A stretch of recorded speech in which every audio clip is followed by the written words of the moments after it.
So it's 11:01 here Pacific time, 1 minute after the hour, no matter where you are. So let's get going. Welcome and thank you for joining us. This is actually webinar number 4 of 4 for Atlantis. And we're trying to do this to help create some entertaining and educational content about the Philippines, diving in the Philippines, underwater photography. And hopefully everyone finds that really useful. And today we're going to talk about underwater photo tips specifically geared towards scuba diving in the Philippines. A little bit about me. My name is Brent Durand. I work doing West Coast sales for Atlantis in the US. So basically helping put together group trips for all of our shop partners and travel agency partners and help everyone and every individual in setting up bookings to come to our resorts and talk about diving in the Philippines. So it's a great job and of course ties in very well with shooting underwater photos. So I believe this January in visiting Atlantis Puerto Galera was my 10th photo workshop in the Philippines. So nice round number there. And in some of the photography and diving I've done there, I've collected some tips and presented these tips and want to share those today. So I think let's dive in and get going with our presentation. Okay, and we'll start with a quote here from a photographer some of us may have heard of. His name is Ansel Adams. And does this subject move me to feel, to think, and dream? And I really like this quote because underwater photography is not just about taking a quick snap of a subject that a guide shows you. It's about thinking about a specific composition, what settings to use, how to light it, and then creating an image that you've pre-visualized. So in adopting that mentality that Ansel Adams discusses here, we're inherently going to create a lot better photos, with our a lot better photos underwater. So this is sort of the mentality that I take and the mentality that underlines a lot of what we're going to be talking about today. So the Philippines, and why is the Philippines such a popular spot and a mecca for underwater photography? Well, there are 7,107 islands. And if you see my mouse cursor right here, the pink right here is the Philippines. And it is a lot of islands. There are a lot of channels with a lot of tidal water movement. There are bays and pockets and lots of places for marine life to settle down. There's the South China Sea, the Philippine Sea, the Luzon Strait, the Sulu Sea, the Celebes Sea. There's a lot of different bodies of water all converging and moving through the Philippines, which helps create just the biodiversity that we see there. We are in the Philippines in the top piece of the Coral Triangle, which is hands down the center of the ocean's biodiversity. So we just have that blending of all the different oceans and just such a plethora of species, whether it's shrimps, crabs, small fish, schools of fish, hard corals, soft corals, whatever it is, there's just a number of very, very rare critters that are so abundant in the Philippines. And that's one of the reasons we love to go there to dive. It's just incredible, incredible diving. As we zoom in a little bit more, here's a detailed shot of the Philippines and a little bit more about Atlantis and what we're doing. You'll see Puerto Galera here, just south of the main island of Luzon, Manila, where you would fly into. That is one of our resorts. And I'm looking to the side because I've got a larger monitor there. So I'll try and keep focused here on the center of the screen. And then we have our second resort here in Dumaguete. And with that, we also have the liveaboard boat, the Azores, which moves throughout the country, depending on the different seasons of the diving that we touch, from Tubataha to Coron and the shipwrecks over there and Apple Reef, all the way to the Visayas region near Dumaguete, where we dive Bohol and Cebu and Malapascua. So with Atlantis, we do a lot of diving, a lot of groups, a lot of individuals, and touch all the best diving in the Philippines. So we cater especially towards a lot of underwater photographers of all levels. We have a lot of different photo pros and photographers conducting workshops at the resorts. So we like to think that we've been doing this a long while and are set up for underwater photography, whether you like macro or wide angle, you're at the resorts or you're on the boat.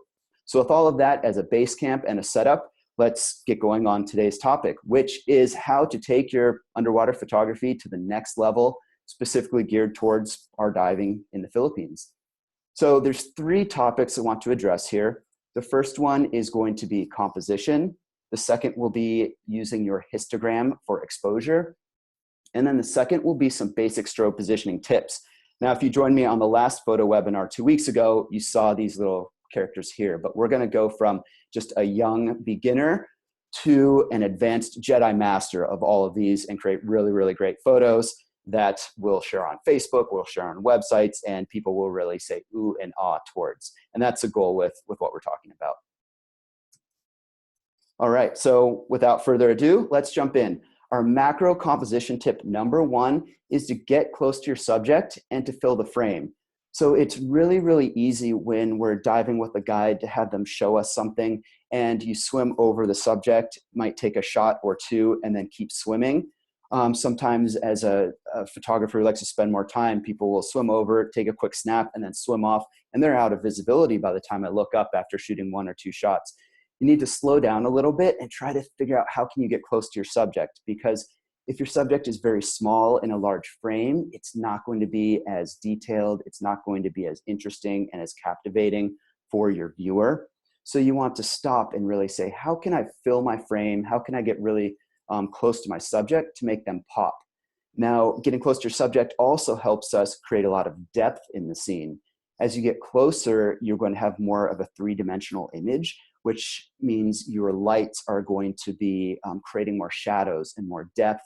You're going to have less of a flat image. So with that, you're inherently going to get a more dynamic image. And once you have more of that depth and that contrast, now you're creating more contrast between the lights and the darks in the scene, and also some of the colors. Those colors are going to pop a lot more when you get closer. Now you could say, why don't I shoot far away and then just crop and get in closer? With a lot of cameras now, especially higher end DSLRs that have a lot of megapixels, sure, you can crop, but as you crop in more, you're going to start to see some of the imperfections in the lenses and some of the imperfections in focusing and other things like that. So it's always best to get it right in camera and get close just with your photography technique and with your diving technique. You'll get in close there to really fill the frame with the subject. You know, again, I like to think of this as photography and getting the shots right in camera, the composition, the lighting right in camera, versus relying on post-production to create the image. You should create the image in camera and only use post-production to fix little mistakes that just were unavoidable to create in camera. So that's a mentality to try and get close and fill the frame with your subject. Here's a little candy crab or a soft coral crab perched on top of a soft coral here. So really, really fun subjects. And then we move on to our next one. I just touched the zoom. Here we go. So we've got our buddy Nemo here. And as you're trying to fill the frame with your subject, it doesn't matter if it's a very small macro subject or a very large macro subject. Think about the image you want to create, and then how do you fill the frame with the subject? Now, I'm sure most of us have seen anemone fish and clownfish and see that they are crazy. They swim around really, really fast. So there's a number of techniques to get close to the fish. One would be to try and follow the fish around as it's zooming around the anemone, and you've got the camera and you're zooming around trying to capture that shot, which is one way. It's challenging. If you pause and you wait, you'll notice that these anemone fish swim patterns in the anemone. They're going to do the same pattern and the same loop over and over again. So what you can do is just wait, watch, understand the pattern they're swimming. Maybe they come over the right-hand corner and down into the frame. So then what you do is you set up, get real close, ready for that clownfish to come over that corner down into the frame. And as they do that, you can fire off 1 frame, maybe 2, and then they move on. And then you've got that chance to shoot them as they come back again. So that's a really good technique for something like this, for a clownfish that will have repetitive behavior patterns and capturing that shot up really close and personal with them. And then here we go. This is a leaf scorpion fish, which has a really shallow depth of field. So again, I'm trying to get really close and fill the frame with the subject. Now I've used a shallow depth of field to create a lot of bokeh here, just for an interesting effect, with some focus right on the eye of the subject. And that is to really, really fill the frame. And I wanted to have just the colors really fade out into this nice bokeh here. So I do actually see one comment pop up here about getting too close to the subject. And essentially, you want to get close to the subject, but what you'll see is a lot of photographers will tend to be shooting from a meter away on a small nudibranch or something like that. if you get really close and pay attention, you know, first and foremost, you need to be able to master your buoyancy. So if your buoyancy is all over the place, I, you know, always suggest try to put the camera down for a couple dives and really master that buoyancy. And then what you do is you move in very, very close to a subject, ensuring your fins don't touch the ground or the reef. Your hand doesn't touch the reef. Most of the marine parks in the Philippines mandate you don't wear gloves for that reason. It discourages people from grabbing things on the reef. So as you ease in very slowly, you'll see that subjects will tend to stay put. And of course, you don't touch the reef, you don't touch a subject with your camera. But that allows you to move in very close and get these types of shots without really disturbing the subjects. Naturally, some subjects that don't like you close are going to spook and go away. And they do that, you leave them be, they run off, and that's the sort of thing. But anyways, this example of shallow depth of field. Here is an ornate ghost pipefish. And getting really close in with these, again, helps create that level of detail you want to see. When you're further away, you might have more of a distracting background. So get in close, get that eye contact, and here you can really bring out the details in the subject. Another one too. So this is a network pipefish. And this is another subject that's a little bit cryptic when they're crawling around on the sand. So they have a lot of the same color as they're going on the sand. And like I mentioned before with the clownfish, and you're trying to anticipate their behavior, the network pipefish is sort of like a whale shark in the sense you've got about 50-50 chance of predicting where it's going to go. So take a guess and try and get in front of it. And in a way that's non-invasive for the subject, I will try to see the direction it's swimming. I'll swim around in a big loop, you know, 5-10 meter loop, reposition myself, get low. So I'm waiting for the network pipefish to come in the direction it was headed.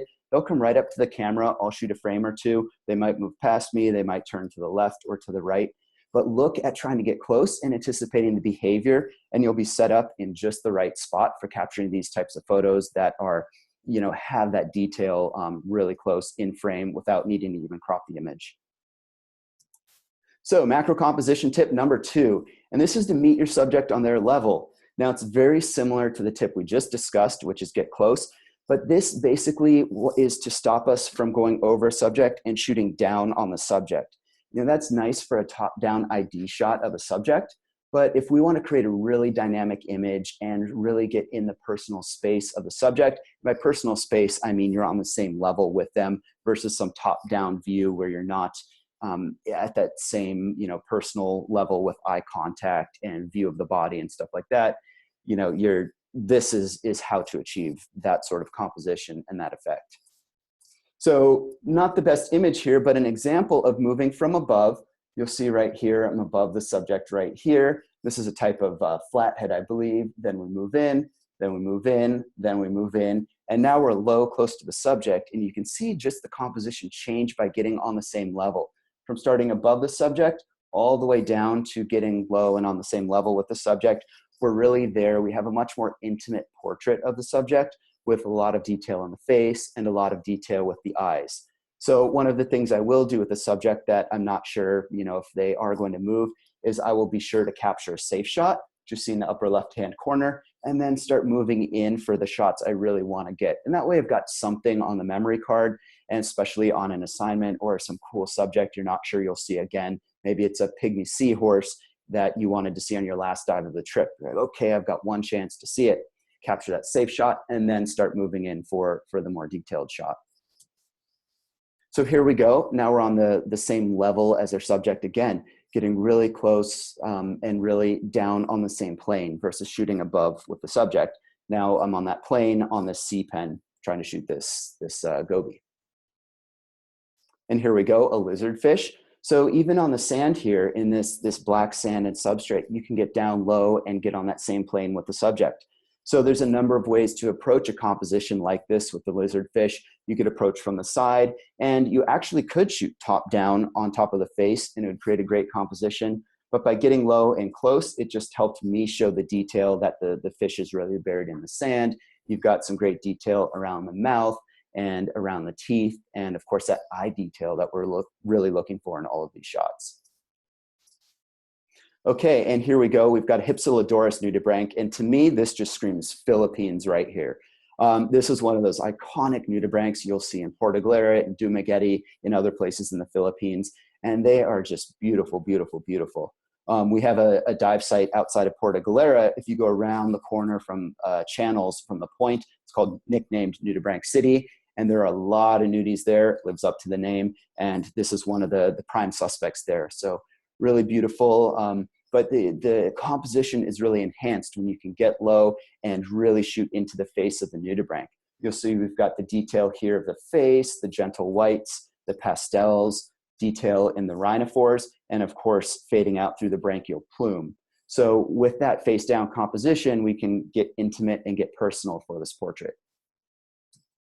We've got a cuttlefish too. So even on the larger macro subjects, we can still get close and then get low and fill the frame with the subject. You know, this is another image that's not cropped, and we're right here. One of the interesting features with cephalopods in general, cuttlefish or octopus, is when you are shooting and using any sort of focus light or any light, even in bright daylight, you'll notice their eyes here are very much closed. So Wonderpuss octopus might have a little W shape in its eyes. If, let's say, you were shooting at dusk or when there was low light without a focus light, you notice their eyes could open up very much and be general black spots. So one of the things I like to do when I am getting close and going back to that theme, let's disturb the wildlife as little as possible, is I will turn off my focus light. If there's enough light for the camera to focus, I'll try to get in and try and see if I can have a little bit of this detail in the eye and have the subject's eye a little bit open as I'm getting close and creating that really intimate personal portrait with the subject. Okay, and negative space versus waste space. So this is our third macro composition tip, and a really interesting one here. Pink-eyed goby shot right here. But what we're really talking about here is something that's very subtle, but makes a huge difference in your underwater photos. Now, I've talked about getting low and getting in close to the subject, but what if you're at your minimum focus distance of the camera? What if it's a small subject and you don't have a diopter? Now, you can't get any closer. That's just, you're limited by the gear you have, and that's totally fine. But now we want to start to compose the scene and look at these concepts of negative space versus wasted space. So in the upper left corner here, we've got these Colmani shrimp, and look at all this space in the left of the frame. It's not doing much for us. It's just, there's nothing we need from that in the composition. If I were to critique this image, I would say we would crop in post, crop out that, that bottom left corner so we get in closer to the subjects. We want to keep some of this interest in the background, the bokeh with some of those purples and those reds. So that might be useful space. But that front left is waste space. And then the end result should be something where we're in closer to the subjects and we see them. The one exception might be if you're specifically trying to show the habitat, but that's a whole different thing right there. So here's an example of negative space that adds to the image. So we've got a porcelain crab here. It's standing on top of this, this soft coral or this sea pen here. And basically that element of black above it kind of creates that feeling of open space. It's sitting there, it's looking into the open space. Maybe it's going to start feeding like this. It's a filter feeder, so it's going to pull out its inner arms and just start catching little particles drifting through the water. So they tend to do that from the top of the corals here. And it's really cool, and the black space just adds to that. What is it doing? What's it looking at? Sort of feeling to the image. So it adds to the image, you know, having this extra space. Here we go. So this is a Phylodesmium nudibranch. It blends in really, really closely with the Xenia corals. So I had two challenges here in shooting this shot. One, you've got a nudibranch that looks very, very similar to the Xenia coral. That's its habitat. How do you make it stand out? So what I did was try to create some negative space in the image by creating black on the right-hand side to try and separate the subject here from the Xenia coral. And by doing so, hopefully with the rhinophores and the, oh, looks like I'm drawing. Oh. On the image and on the face of the nudibranch, I'm able to see, hey, this is a nudibranch. There's some of its habitat in the background, but this black background and negative space adds to differentiate the subject from the habitat. So all of those elements combined should help to make the subject stand out, which is what I was going for. The other way to use negative space to enhance your image is to create depth. So this is a bubble coral shrimp, and these are really, really fun subjects, oftentimes very challenging to shoot. If you notice, bubble coral likes to grow towards the bottom of rocks, sometimes in cracks and crevices or spaces between rocks. That's hard to get to with your camera. So when you do have a bubble coral shrimp like this tucked away, sometimes just move on. You're not going to be able to get low and get personal in its space. It's going to be hard. You don't want to bang your camera against the rock or reef or anything. So move on, look for a bubble coral that's exposed enough to where you can actually get in here and get the shot. And this negative space really helps create the depth. And sure, I could have gotten in closer or cropped in there and really made the shot a lot tighter, but I didn't want to do that. I wanted to stay wide to create the illusion of depth and show that the shrimp lives on a larger habitat. You know, it's got a lot of space to roam. So that's where this extra space really adds to the composition. Okay, that's our macro. So now let's talk wide angle. And again, questions, we're gonna get to a Q&A at the end here, so keep those questions coming. But our first wide angle tip, we want to find a strong, interesting subject.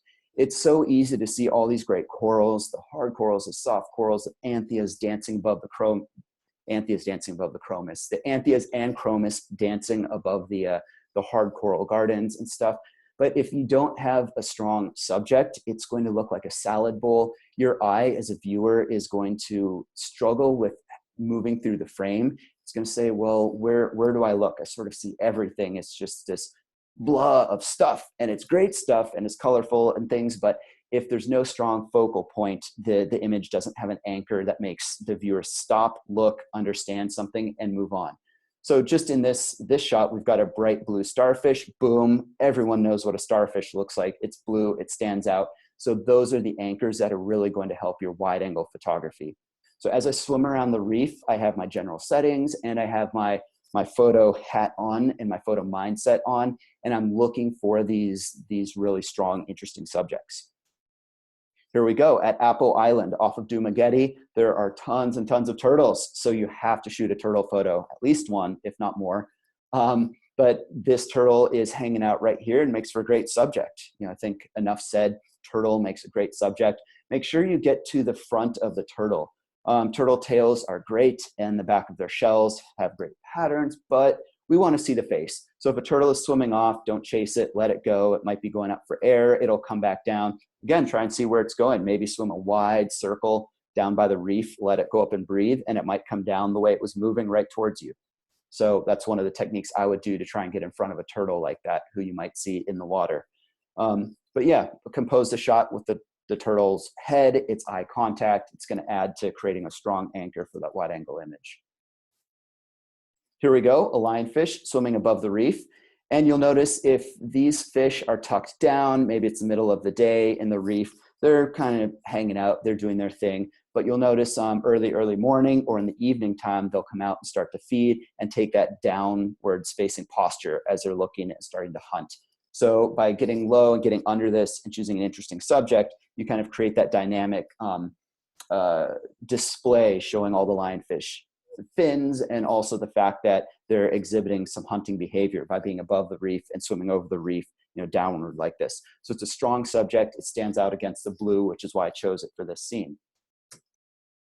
Here we go. Here's a barrel sponge here, a smaller barrel sponge with a lot of these soft corals. And I actually shot this in January during our photo workshop out in Puerto Galera. And if I see color underwater, I make a beeline straight for those soft corals like this. And this was a really, really cool dive site off near the point.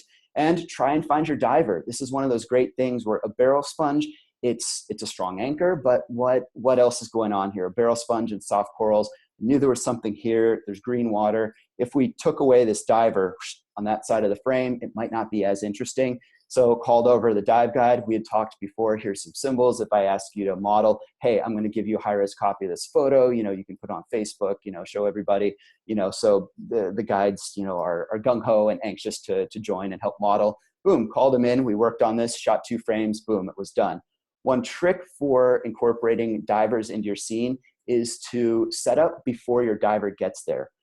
Sometimes if your diver is really on point, they'll move into the scene because they know where you're going to want them and you're not ready yet. That's one thing. But if you can get your lighting set, get your settings set and everything dialed in just right before you call over the diver, All they have to do is swim in, you fire off your 1-2 frames, boom, you're done. They can move on. It's really, really easy, and they'll be eager to model for you again. So that's a good tip. Find that subject, get the settings dialed in, and then call over the diver. Okay, and tip number 2 for wide angle, this is to look for color contrasts. And of course, I've got another example here with the blue sea star. So let's see what we have next. Okay, so we've got some of these, just a beautiful reef scene here. And I mentioned earlier, you don't want to just shoot a salad bowl type shot with a lot of reef and indifferentiated features. So a lot of this color here is going to create our anchor. So you've got a lot of the pink, you've got the sea fan here with this beigeish, pinkish, orangish color right here. And then the rest of the frame, strong contrast between the antheas here and the light blue water. So those color contrasts are really going to help make wide angle images pop. So really keep an eye out for that color. And these colors scream Philippines to me. At least in the areas that we're diving, in the Verde Island Channel and down by Dumaguete and some of those reefs, but especially the Verde Island Channel, this is what it's all about, these types of colors. And you see that anywhere, you'd be Philippines, hands down. And just another classic Philippine shot here, more antheas, just the fish life, this small fish life dancing out of the reefs is just so spectacular. If you're diving and swimming over the reefs, sing songs with your breathing and exhaling, and nothing crazy, but just be over the reef where you see some of these fish, exhale. All the fish are gonna go into the hard corals. As you breathe in, it gets quiet, they're gonna come back up. Exhale again, they're gonna go back down. Breathe faster or slower, you're gonna notice the fish dance. And then start putting out beats, boom, boom, boom, and you'll notice the fish start, getting a little crazy. You have to do it slow enough so that they, they have time to react and move and are somewhat, startled. But it's just really cool how they react to the sound and just lets you know that your presence is certainly there. But again, color contrasts, try to look for these colors, the greens, the blue, the oranges of these fish. It adds a lot to the image. And here's another one, just more soft corals, the whites, the blues, that really stood out to me in composing this scene and trying to show just another classic Philippines shot. So we've got a lot of subject here and looking for a scene that didn't have a lot of black crinoids or a lot of dark colors.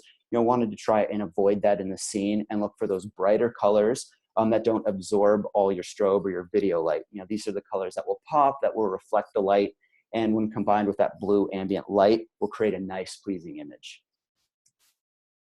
All right, and wide angle composition number 3. So this is to shoot in portrait orientation. Now, we want to mix it up. One of the interesting things now with sharing your photos on Instagram or Facebook is that the 4:5 orientation or 4:5 aspect ratio is one of the best ways to create the largest image as you're scrolling through on your mobile device. So if you have a horizontal image like this, it's going to be limited by the width of the screen.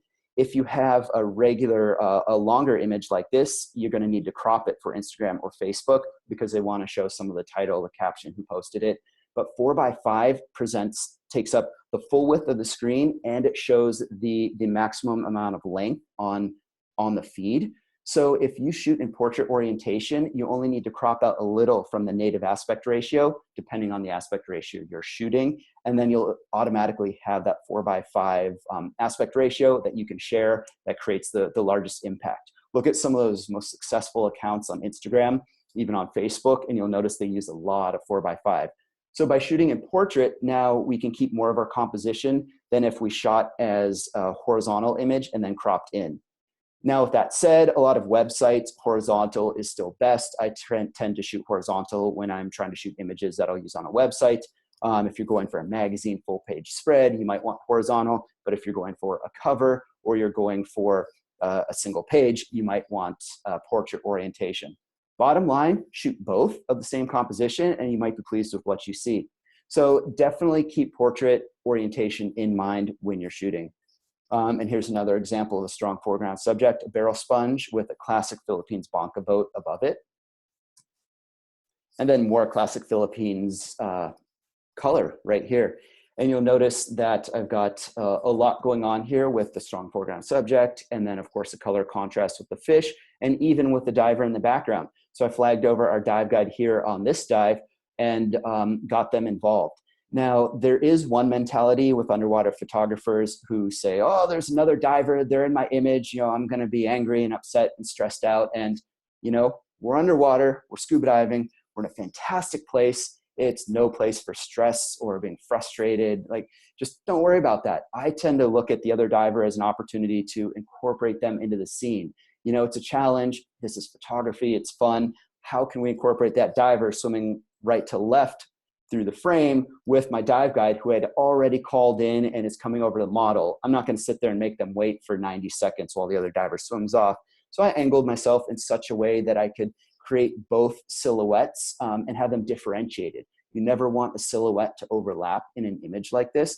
You always want the silhouettes to be differentiated from each other, and if possible, differentiated from the foreground right here. So you've got my primary subject, primary background subject, the diver, differentiated from the foreground, the midground. And that's really important as you start looking to incorporate divers, especially when you have two backgrounds, like two diver silhouettes here. Differentiate them, your eye will know exactly what you're looking at. So yeah, that's pretty much it. Portrait shot right there, combining basically all of the elements we've been discussing.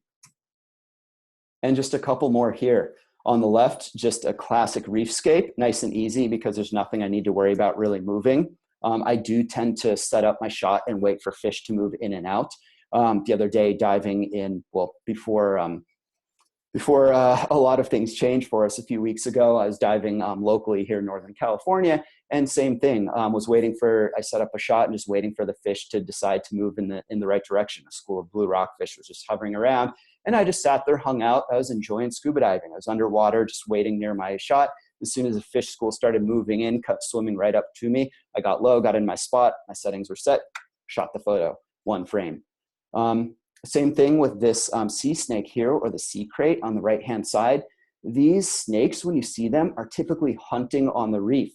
Pause, look at them from afar if they make you a little nervous, but watch. They have no interest in us. They're moving through the reef. They're poking their heads in holes. They might go through a section of the reef and come back out, and they'll generally move in one direction. They're not going to be doing U-turns or anything like that. So when you see a sea snake, they're going to pause generally, unless they're going up to breathe. They are going to go look around. So I will swim wide. Again, I don't want to disturb them. I'll swim very wide, and I'll position myself in front to where I think they're going to go. Now they may change, you know, and go 75 degrees one way, 75 the other way, in which case they won't come to me. But if I can set up my shot, portrait orientation here, and have them swim towards me and take that gamble, you're going to get the shot with the sea snake swimming right towards you.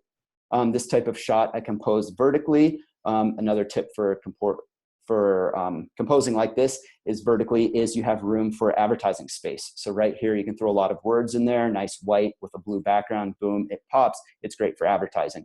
So another little perk there for getting these shots and creating open space with a portrait orientation. You can stick those words in there.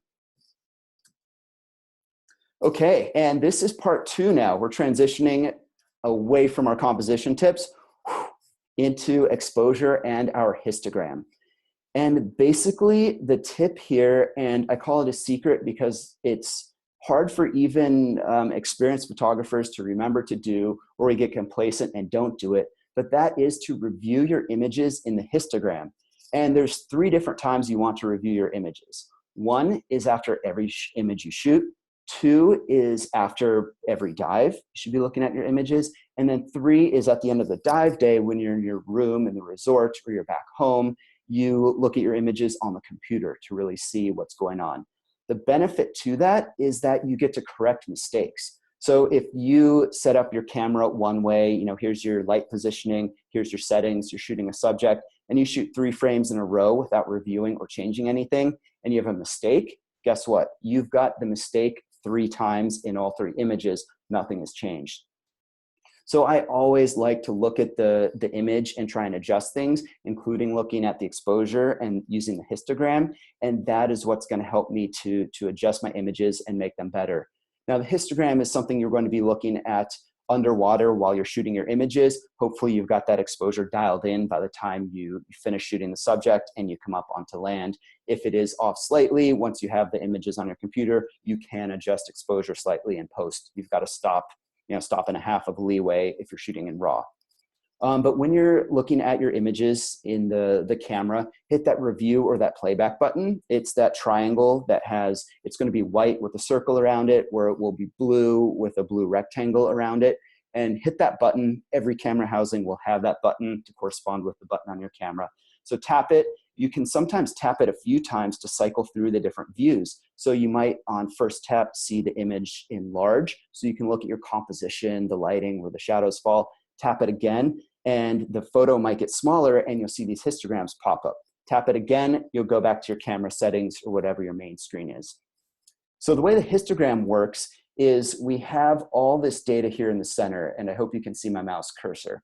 On the far left, you have the black point of the image. Anything beyond this black point in the image is going to be black pixels. There is no data recorded. It's going to be all black. You cannot fix it in Photoshop or Lightroom or anything like that.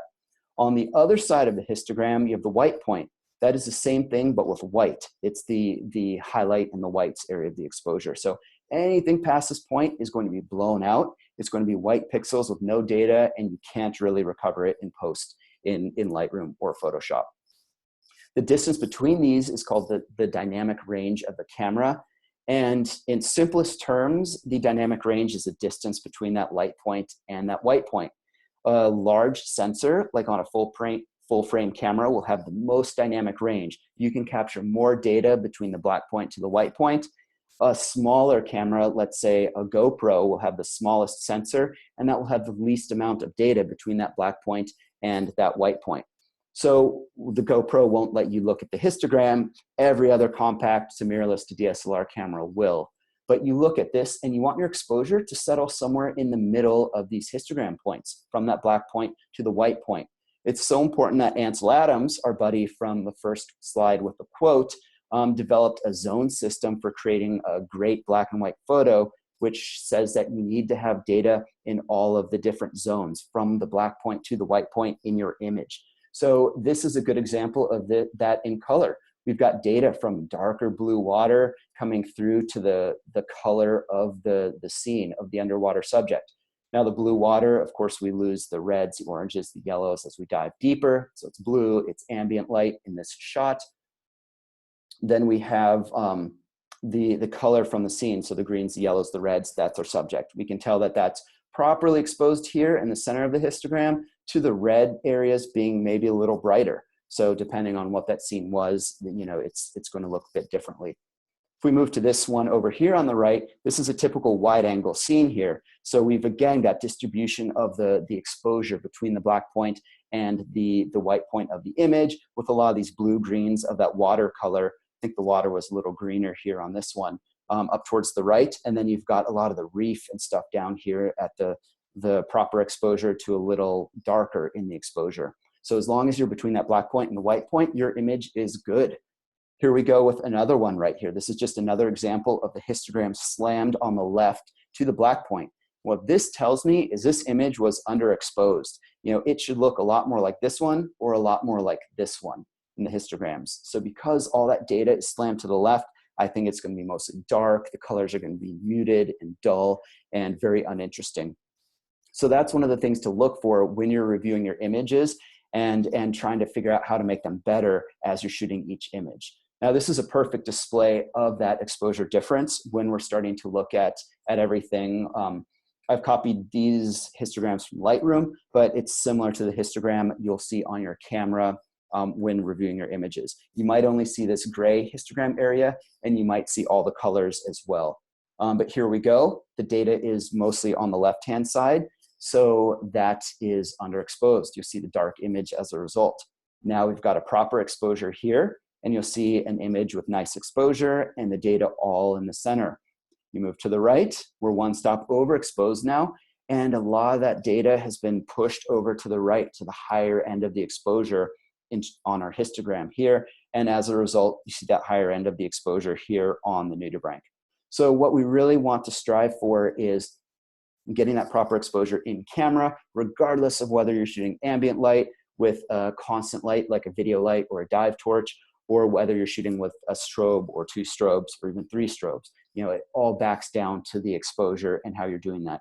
Now, if you watched the Atlantis webinar from 2 weeks ago, when I talked about practicing underwater photography at home, I talked about the exposure and getting exposure for macro and for wide angle. So if you didn't see that yet, we have that on demand on our website, atlantishotel.com/Philippines-webinars, or just go to the website, atlantishotel.com, guest corner, it's on the navigation, and click webinars, and you'll watch that, and I'll share the proper techniques for getting exposure with macro photos and with wide angle photos. So you go there and you can check out exactly how to get these exposures with the different gear and different techniques that we're shooting. And it all backs down the histogram, and when you do all that, you get a nice shot that's properly exposed. Whether you want a black background, a blue background, a green background, a bright subject, a dark subject, whatever it might be. Okay, and part 3 in our talk today. You guys still with me? Go see hands? Good. I'd give a pop quiz right now, except I can't get any responses. So let's dive in. We're going to talk about some strobe positioning here. And these are some diagrams I use in my strobe positioning video tutorials on my website, my tutorials website. So if you really, really want to dive in depth there, check out my tutorials website. You'll find it by Googling, and go there, and we've got 21-minute video covering all these strobe positionings and even a few other videos. But let's dive in. So the basic strobe positioning for 2 strobes to start, we'll do 1 strobe after this, but that is to keep your strobes pointing slightly out from the camera. Now, I go into detail in the other videos, but long story short, our strobes or even our video lights are going to create a cone of light, and we want to use the edge of the cone of light to illuminate our subject. So this is a strobe positioning I would use when shooting with 2 strobes underwater for macro. And if you look at it from the side, notice that my strobe and my light source is not in front of the port. So this is the front of the port, and then these are my light sources. They're behind the port. If you start putting the light sources in front of the port, you start risking more reflection back into it. You risk creating a lot more backscatter. So the best practice is to keep your light source behind the port for these macro images. This is another example of that. We look at that line right here, and there are the front of the strobes here, and then we have the front of the port, and you'll see that these are behind the camera.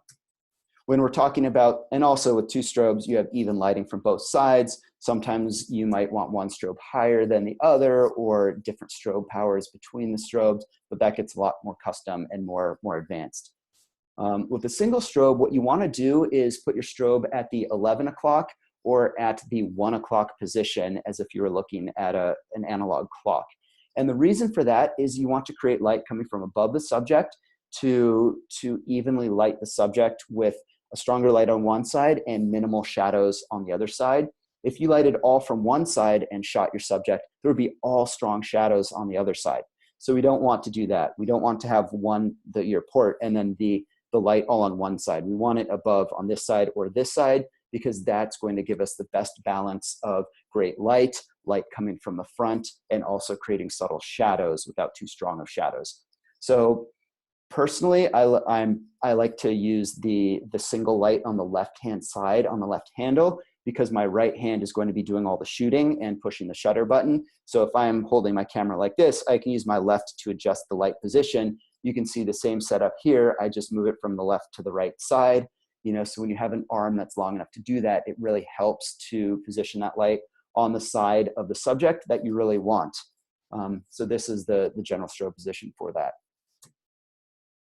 And then this is more of an advanced technique that the video tutorial, again, goes more in depth on. But when you start wanting to create more black backgrounds and more specific and more creative shooting, you can try turning your strobes around to illuminate mostly the port.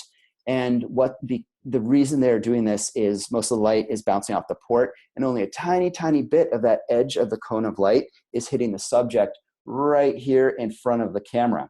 So you're really finely controlling the amount of light that is hitting the subject and minimizing light hitting the water column, which is where backscatter is created. So I know that's a lot to digest, right off the bat, and didn't want to try to dive into that too much, but there are some very creative lighting effects to explore as we start getting out and diving and even practicing during our trips and photo workshops. A lot of creative lighting that will minimize the backscatter and allow us to really make our subject pop with a black background, that sort of thing. So wide angle strobe positioning for all the folks with dome ports and fisheye lenses and wide angle lenses and water contact wet lenses. We'll get into that. Okay, so similar rule with our dome ports and our strobes and our light sources. We always want to keep the strobes or the video lights behind the dome port. If we keep them in front of the dome port, or if they creep in front of it, then we're going to notice we start getting some reflections on the port itself. We might see some more backscatter, some nasty reflections, even more so with an acrylic dome. So always keep the strobes back behind the dome port. Notice I've got the strobes pointed slightly out, which again is because of the cone of light, and I want to light the subject with the edge of the light and not have the light pointed directly at the subject, because that's a recipe for backscatter and hot spots and other things. Now, to this point, Enon strobes actually have a rotating blocker on their strobes that are very cool, and it helps avoid some of this reflection and flare in the dome port if your strobe does get too close. So if it does get too close, it really helps with creative lighting, but if you keep the strobes back with whatever strobe brand you have, keep them behind the plane of the dome port, you're going to be fine. You'll avoid those reflections in the port. So here's a general position. If the subject is far away and you're shooting wide angle, think a shark or a school of fish or something that's wider back. Maybe it's a couple of dive buddies and you're far away from them. You want your strobes out wider. The reason for that is because you're going to get a wider area of coverage. If the strobes are in close, your area of coverage is more minimal, but if the strobes are out wider, your area of coverage is much wider. So that's why we want to move those strobes out. As we come in closer to closer subjects, we pull the strobes in closer. Now they're in a lot closer to the camera because we want better light in closer, and we don't need the light to be as wide and cover as wide an area in front of us. Now, this is how I would do that. I would pull those strobes in close. Notice that they're both slightly above the camera lens. So I like to keep the lights a little above the lens. For macro, just a touch. It's not as important because it's such a small scene, but and the light is so diffused. But for wide angle, it's nice to have the light from above. Think about when we're walking outside just on a walk around the neighborhood. The sun is above us, the shadows fall below us and to the sides. If you start lighting something from underneath, you get strange shadows on top of the subject, which we absolutely don't want because it looks like a Halloween jack-o'-lantern type picture where you have the light or the torch underneath you and your shadows are going upside down, and it's just awkward. It feels weird. It creates angst. Your brain doesn't process it because it's used to seeing shadows fall below you because the sun is above. So that's one of the reasons I like to keep my strobes above the plane of the lens. It helps create that soothing effect where the shadows are slightly falling below the subject, which is just the normal way we like to see things. When we go to portrait orientation, we saw those shots before as one of our composition tips. We want to change the strobes as well. So many times we see divers who have a strobe on each side of the camera, and then they'll tilt it this way, or they've got the one strobe on the left and they'll tilt it down, and now the strobe is coming from underneath, again, creating that Halloween effect. Rotate your strobes. If you turn the camera sideways, pull that single strobe up so it's back here in the 10 or 1 o'clock position, if it's even possible. Or if you have two strobes, pull both of them down so they're again at the side of the camera. Just because we change the direction the camera is facing, it doesn't mean we change the direction of the light source. So that's a big tip and a big trick for creating really great lighting when you're shooting portrait orientation. And these are some examples. Similar positioning when you have a single strobe right here. And it's the same as our macro positioning, just with the wide angle dome. Now, it can get trickier in lower visibility with a big wide angle dome and positioning a single strobe. You might be more prone to backscatter, but that's just going to take a lot more tweaking of the positioning of the strobe, or even finding really interesting scenes where you've got something you just want to highlight as opposed to light a whole area. You might want to just light a sponge or tube sponge or something like that that really stands out, maybe a piece of a sea fan. And that's a technique in lower vis to use one strobe and create bright color and make the subject feel natural while minimizing visibility. So those are our basic tips for today. We've got a few minutes here for the questions. So what I will do now is bring Ronnie back in here. Let me click around for a second and we'll welcome Ronnie. And Hey then guys, how are you? here we go. Hi, Ronnie. Hey, So hopefully, yeah, we've got some good questions lined up and we could dig into a Q&A. absolutely. So I'm going to read them based on the order that they were asked. So if some people ask a couple of questions, please bear with us because they are basically in the order that you've put them. Thank you, Brent, so much for a very, Okay. very informative presentation. And we'll start with the questions. So Carrie is asking, um, could you possibly mention camera settings with some of these pics? Um, Okay, I so guess. yeah, so Mhm. camera settings are going to, it depends on the specific camera you're using and then the specific wet lenses you might have on there. They're all going to change. For this presentation, I stuck with my full frame DSLR camera. So, you know, it's going to change, but generally what you want to do for a compact camera is a compact camera shooting mirrorless. You would want to stop down your aperture to something like f9 or f11 to create enough depth of field. For the shutter speed, you would want to be relatively fast, maybe 1/250th of a second to 1/500th of a second. Yeah, for your shutter speed, and your ISO would be very low, ISO 100. If you're shooting a mirrorless and for wide angle with a compact camera, maybe go to ISO 200 and shoot 1/125th of a second shutter speed, and maybe f5.6 to f8 for your aperture is generally a good starting point. For a mirrorless or DSLR, you'd use a very similar setting for wide angle. For macro, you would use a similar setting as well, but you want to be conscious of your maximum sync speed for your strobes. So you want to shoot a fast shutter speed, maybe 1/200th to 1/250th of a second. Some cameras like the Canon 7D Mark II have 1/160th of a second max shutter speed, I think, if I remember that correctly. So you want to make sure you don't pass your maximum sync speed for that shutter speed. Quite for specific speeds, I would say my tutorials website has a full article on that, and I've broken it down. So that's tutorials.brentdurand.com because it's so detailed. We could spend 2 hours talking about settings. So I think we'll leave it there, Ronnie. Okay, no problem. Let's go on Yeah. to the next question. Sorry, just give me a second. Here we go. So the next question is from Juan.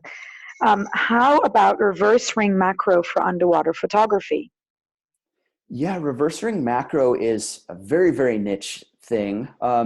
And it's, if you want a creative effect, you know, certainly try a reverse ring shot, get a lens that can do that sort of thing.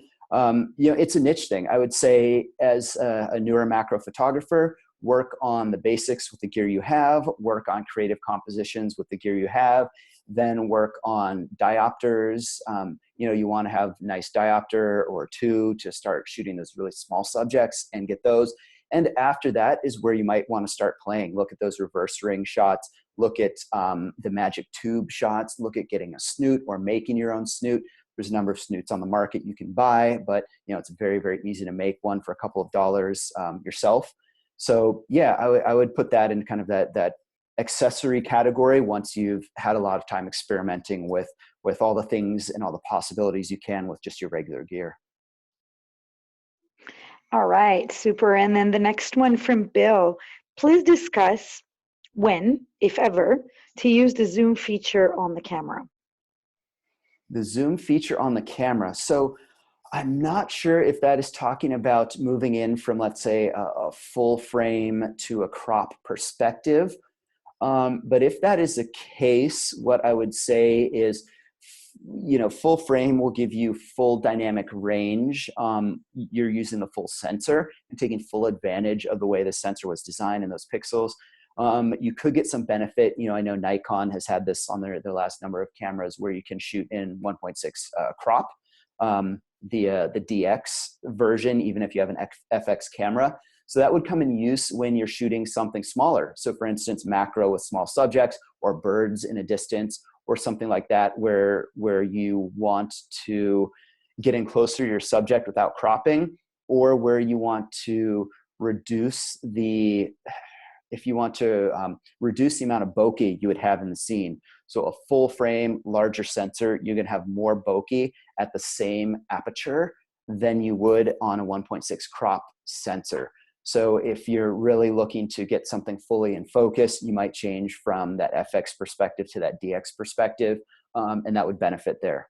So I think that's what we're talking about. For underwater video, it's a whole different thing too, where a lot of cameras might have a full frame sensor and you get all that dynamic range of the sensor at 1080p resolution.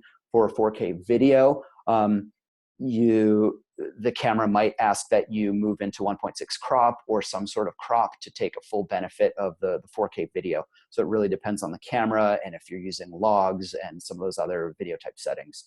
So yeah, it's a specific question. So hopefully I answered it. Cool. And then the next one is from Alicia.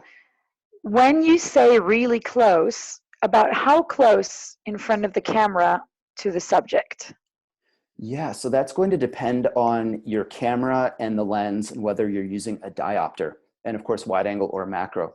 But you know, when I say close, we're talking about this close to the subject. You know, you want to get very, very close and you want to do it very, very carefully. So you want to make sure you don't come in and hit the camera or anything.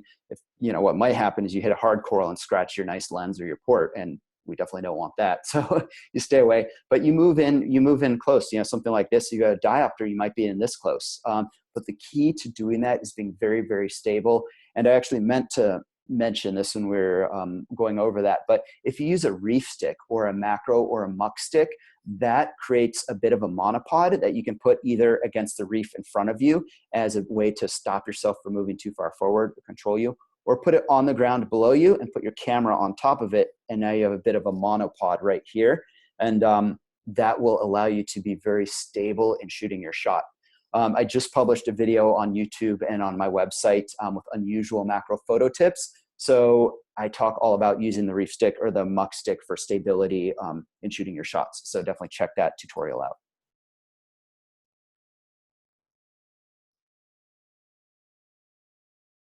Okay.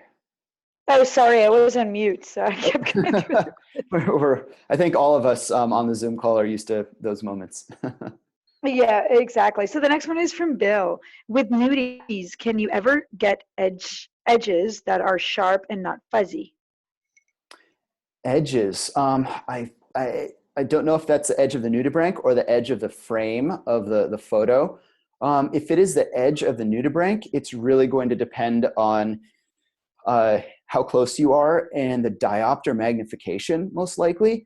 The closer you are, the more bokeh and the less depth of field you would have. So that's why you want to create as much depth of field as possible, right? If you're on a compact f11, if you're on an interchangeable lens camera f32, because that's going to minimize it's going to maximize the amount of depth of field, which will have most of the subject in focus as possible.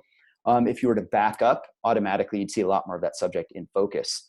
If it's the edge of the frame, that's really a result of the camera, lens, the sensor, and the diopter you might be using, even the housing port. For the most part, the ports are just straight acrylic or glass. So they won't factor too much. But yeah, if you have a lower quality anything within the optics, you might see a lot of just unsharp around the edges too, especially at higher magnification.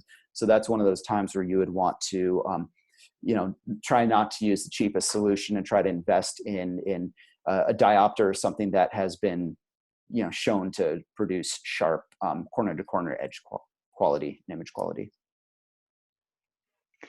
Okay, next one is from John. If you have a chance, how do I decide between a wet diopter versus wet wide angle for macro work? Ooh, well, both of them are going to be, for macro, both are going to be wet lenses and technically water contact optics. You would screw a traditional macro diopter on the front, or you would put a flip adapter on the front of your housing, and you can flip that diopter on and off. With a zoom through water contact lens, that's really going to be a little different, more for the mid-range to wide angle type shooting. There are some that allow you to get really close and do macro shots. It depends what you're shooting. If your focus is on small macro, I might go for a macro diopter, and for anything wide angle or beyond, get that wide angle wet lens and have two separate ones. one of the things you don't want is to have a big wide dome port in close to the reef. If you're shooting macro, you might scratch it, might be big and bulky. So I would look specifically for a macro diopter, a traditional diopter, if that's your thing. Yeah, and even if you're using a water contact wide angle wet lens with a medium focal length lens, let's say it's the 28 millimeter lens, you know, a number of manufacturers like Nauticam are doing that. You should be able to screw your macro diopter on top of there, or put that wide angle water contact lens on top of there too. So it should be pretty interchangeable. Okay, and the next one from Martin. Should one shoot using spot or matrix metering? Does it matter which one to use? So if you are shooting spot versus matrix metering, if you're shooting in manual, it doesn't matter because you are manually choosing the exposure. If you are shooting on any automatic mode or TTL, it's going to depend on the shooting situation. So, you know, because I'm shooting manual, I don't even know, I probably have it on matrix or what do you call it, pattern metering for Canon. But I think matrix is Nikon. But yeah, it doesn't matter for manual. For things like when you're shooting ambient, so dolphins, whale sharks, maybe you're shooting thresher sharks at Malapascua in the Philippines, or even at Puerto Galera, if you're lucky enough to see some of those, and you're shooting all ambient, then you might want to do some sort of spot metering if you have a darker subject with a lighter background, because you don't want to make the whole subject appear like just a shadow. But then again, if it's going to be small in a larger scene, you may want to use more of an evaluative or matrix type metering just to make sure you expose the whole scene properly. Okay, we still have a lot of questions to go through. Okay, well, if everyone's into staying on, you know, we can keep going. Exactly, it's really good. So Melody is asking, how many dives do you have logged, Brent? Just under 1,200. So it's been slow the last couple of weeks. But yeah. So, you know, one of the nice things I've mentioned at the beginning, but I think January was my 10th Philippines photo workshop. So being able to spend that time there and really study the marine life, you know, I try to look at a subject and admire it before I shoot a photo of it. You know, it just really helps to try and observe what the photo is doing. And I can guarantee by doing that, you start to learn behaviors, you start to learn interesting things about the subjects, little features to highlight that will really help in the photography. Okay, next one is, sorry, my screen popped for a minute, from James. I would love to hear your opinion on using video lights to shoot versus strobes. I have exposure issues when I use strobes. Well, exposure issues using strobes are fixable. So, you know, we can certainly address that. You know, I'm happy to talk offline about that sort of thing. With video lights, you can absolutely compose great images. I consider video lights as using constant light camera settings, and I'll refer you for now back to the Atlantis webinar from 2 weeks ago, where I covered that exposure actually and the settings to use for shooting still photos with constant lights and video lights. We've got all about it. Also, if you go to my website, tutorials.brentdurand.com, I've got a tutorial there, or a couple of videos addressing constant light versus strobe light. Again, that Atlantis webinar link is atlantishotel.com/Philippines-webinars. And then you'll be able to find it there. Or my tutorials website, tutorials.brentdurand.com. So a lot of resources there. All right, and then next one is from Alicia. Curious, what is your symbol to ask someone to model underwater? Ooh, that can be different depending on the person. So oftentimes I'll just point at the camera and to the person and just, you know, camera, person, go right here. And then I point to where they go, and that's usually enough. Some people say, you know, do a smiley face. Some people, you know, have different signs. But I just point camera, can you please go here? And then, you know, usually that's enough. One thing I stay away from with modeling is, you know, if you're telling someone to go up or down or left or right, I don't go like this or this, because that can be misinterpreted as a very obvious dive sign. And we want to stay away from anything misinterpreting our dive safety. So I'll always point up, I'll point down, I'll use my forefinger like this way. I'll do rotate like this, or like swim through. So oftentimes draw the circle and swim through and point where I want them to do it, like do a circle, swim, like that. Do it again, that sort of thing. Yeah, basic pointing. The key is just to go over it beforehand with your dive buddy. Great. And next one is from Carrie. My histogram has white instead of gray. What is white gray on the histogram? White would be the same thing as gray. So essentially that's just telling you where the exposure data and that the image data is on the histogram. So don't worry about the color if it's white or gray. If it's white or gray and also has the colors, then those are those RGB color channels that are in addition to the white or gray. So just focus on the color you have. All right, next one from John. You show macro positions on your strobes with the diffusers on.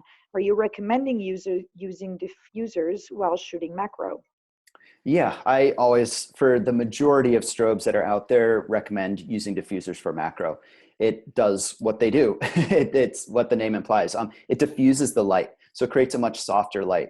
The times I might not use a diffuser are the exceptions, and that might be when I put on my homemade snoot on my strobe, or it might also be if I'm specifically trying to shoot with one strobe on a larger macro subject to create a really dramatic, high energy type of shot. So something like a stonefish that I want really strong shadows on the edge, or something similar to that where I want to create really, really strong shadows. I might pop off the diffuser because at that point it's not diffusing the light anymore. But yeah, for the most part, always shoot with diffusers. Super. Next one is from Bill. Please talk about when to use the various powers of the strobes. And another question from Bill, and the same question is, does the number of arms change based on the macro or wide angle? Interesting. Yeah. So strobes have two ways to shoot. One would be TTL or automatic mode, and the second would be in manual. So if you are shooting TTL automatic, there is something called flash exposure compensation, and it's going to look different depending on the strobe manufacturer, but generally put that at 0 or the middle point. And then if your strobes are shooting hot or they're shooting underexposing for some reason, you can adjust that exposure compensation up a third of a stop, half of a stop, or something from either side. But that middle point is your starting, because it's the camera and strobes should be metering automatically and exposing automatically. If you're shooting manual strobe settings, then I generally like to start at half power to 3/4 power. It really depends on the shooting conditions. And I find that it's usually the same. So for macro on my camera, again, a full frame 100mm lens with or without the diopter, I will tend to shoot at half power. And I find that's the same diopter or no diopter, because without the diopter, I'm further away. Strobes have more light, more water to travel to hit the subject and back to the camera. If I have a diopter on, now the strobes are very, very close. The strobes have less water to travel through, so the light fall off is less. So even though I'm using the same power, and now I've stopped down from f16 to f32 with my diopter, I'm using the same strobe power. So that's kind of an interesting relationship. But generally half power for macro to 3/4 power, and same for wide angle. But it really depends on the specific camera settings you're using too, and how much light you're blocking, or how much ambient light you're blocking from coming into the camera. All right, next one is from Inia. Can you please talk about when to use? Oh, sorry, go ahead. And I forgot to answer part 2, which is for me personally, and for most photographers I've observed, the strobe arms will stay the same whether you're shooting macro or wide angle. Just leave the same. It allows you full flexibility in shooting macro. Sometimes if I'm shooting ambient light, if I'm free diving with strobes, I try and keep them really tight with just one arm and compressed, because I need to push that camera with dome port down under the water to depth to start shooting there, and I don't want anything clunking around or swinging around. That would be the exception for me personally. So different people, you might get different answers though. All right, super, thank you. And the next one is from Inia. Can you please talk about when to use what strobe setting, high, medium, low, etc.? So yeah, I think we just covered it. So generally half to 3/4 power for most settings, or most camera settings, and most wide angle or macro shooting. And then from there, it would just be based on specific shooting situations, any adjustments. Okay. All right. And the next one is from Enrique. Do you use high frame rate burst shots with a strobe? Is that possible, or are you restricted to single frame shots when using a strobe? So that's a really interesting question. You are not restricted to shooting with your camera. You can shoot as fast as you want. High frame rate bursts, I probably would never shoot a high frame rate burst because the bursts are so fast right now. They're anywhere from 6 to 9 to 10, 12 seconds right now. I think they're even moving up to 20 with mirrorless cameras and some of those new cameras coming out, 2025 even. It's crazy. Strobe just can't keep up. With new strobes, and for instance, look at CNC's YST3 that is coming out soon. The specs, we haven't tested it in the water yet, but the specs say that at at a guide number of 16, which is half power, you can fire that strobe repetitively nonstop. So if you have a high burst that might be too fast, but a slow burst that goes dun dun dun dun dun dun dun, you might be able to have that strobe just fire for 5-10 seconds before it needs a break. I don't know. Hopefully the people who get to test them will figure that out. But for me personally, I'm more of the shooter that likes to sit and shoot one scene at a time. And I shoot on single. My focus could be single or continuous. That's a different topic, but I will shoot and push my shutter each time because I might even shoot bam, bam, bam. And if my strobe is closer to half power, I know I'm going to get 3 shots before I get a black frame when the strobe recycles. So it really depends what you want to do. I've seen other folks shoot and they just hold the shutter down and go and just have the flash recycle as much as possible. Me personally, my style is more about being in the moment and try to capture that one scene or maybe 2 frames as a shark passes and swims by, and just wait for just that right moment before firing, dun, dun, versus just holding it for 3 seconds and then picking out one shot from the spray and pray. It's a personal preference, totally me. A lot of people are very successful just holding it down and blasting, and are more demanding of their gear in that sense. So it's going to be a personal preference, I think, but you can absolutely go either way with all the camera gear that's on the market now. Absolutely. Okay, where were we?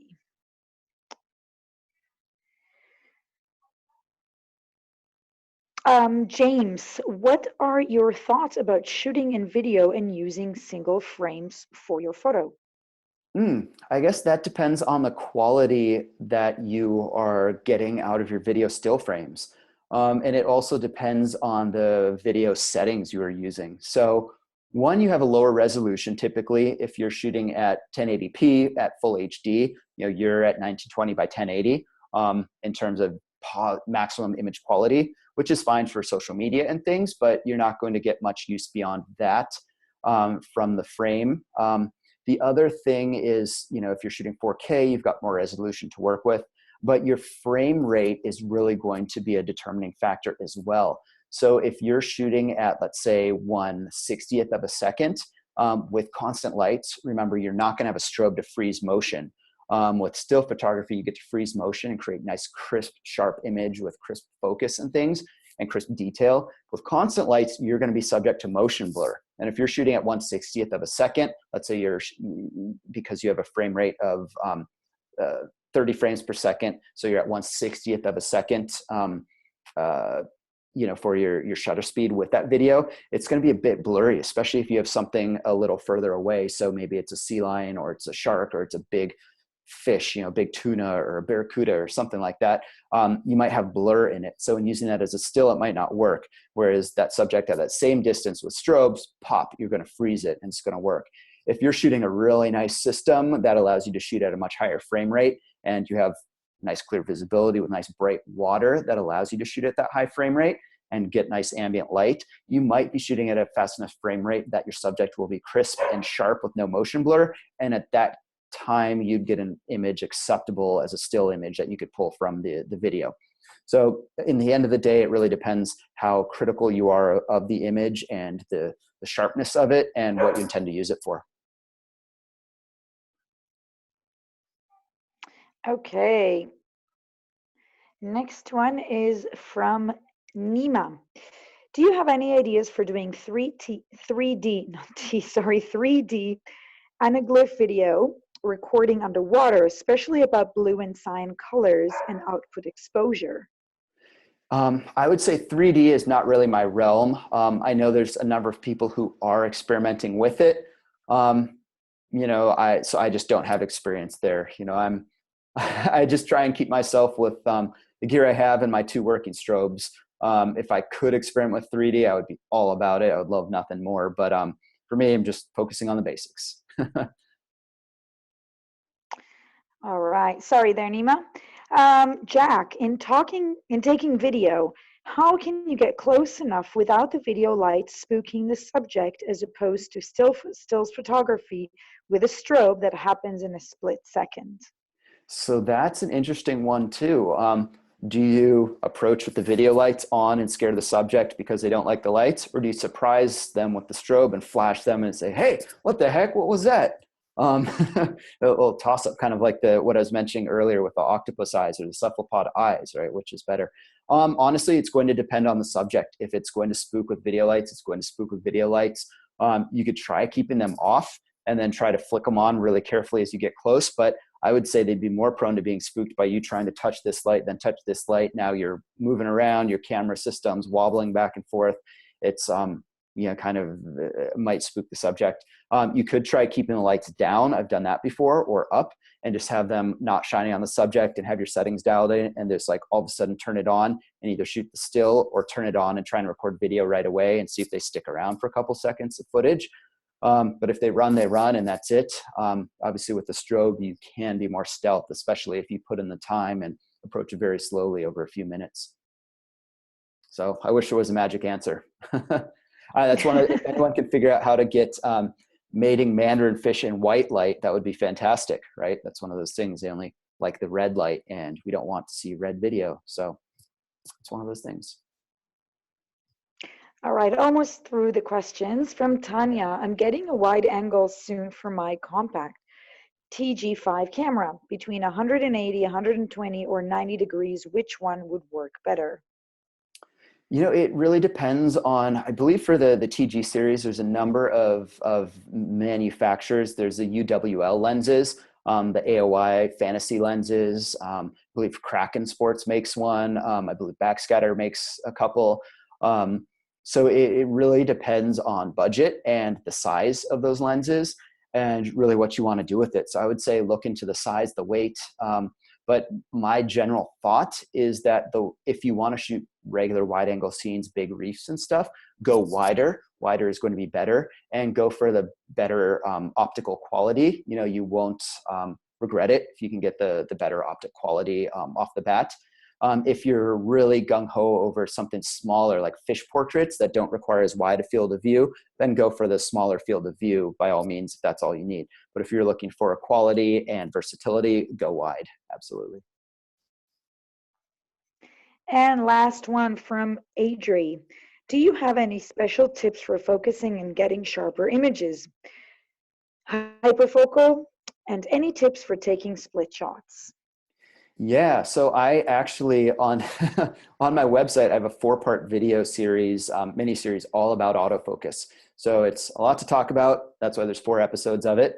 But in short, in summary, I guess there's different focus modes and autofocus drives that you can use in different shooting situations that would require experimentation. One trick, if you're talking about focusing for macro, is, well, you always want to have a focus light. So anyone buying a macro lens or interested in macro, or anyone who's coming to a photo workshop, I say, get that focus light. You're going to want it. Spend the $129 plus a clamp and cold shoot adapter. Spend $200 total. It's going to be worth your whole trip. Do it. So you need that focus light. But then the other thing is to try and coach the camera into focusing. So focus on an area of contrast, even if you have to focus and recompose a bit or move the focus point and get the camera really close to focus. And then from there, hopefully it'll lock focus and be able to achieve focus if it was having trouble hunting before. So those would be the 2 general tips. But aside from that, definitely check out the full tutorial on my website. Okay, I think that sums all the questions. You've got a lot of very enthusiastic responses here. Great info, excellent presentation, amazing teaching style, so easy to learn, and then people missing Atlantis. Oh, I think we all miss Atlantis. So, yep. Um, well, yeah, thank you so much, Ronnie, for helping out and for being our sheriff on the call and for monitoring everyone and collecting all these questions. And thank you, everyone, for joining us. Our goal here with these webinars is to provide something fun and interesting. We'll be there waiting at Atlantis. When we're all ready to go and get out of our houses and do that. So hopefully this is entertaining and we can learn something while we're waiting to get back in the warm water. So thanks, Ronnie. And for everyone, if you want to see all the other on-demand webinars, check those out on the website I mentioned, atlantishotel.com/Philippines-webinars. And that has all the webinars we've done on demand.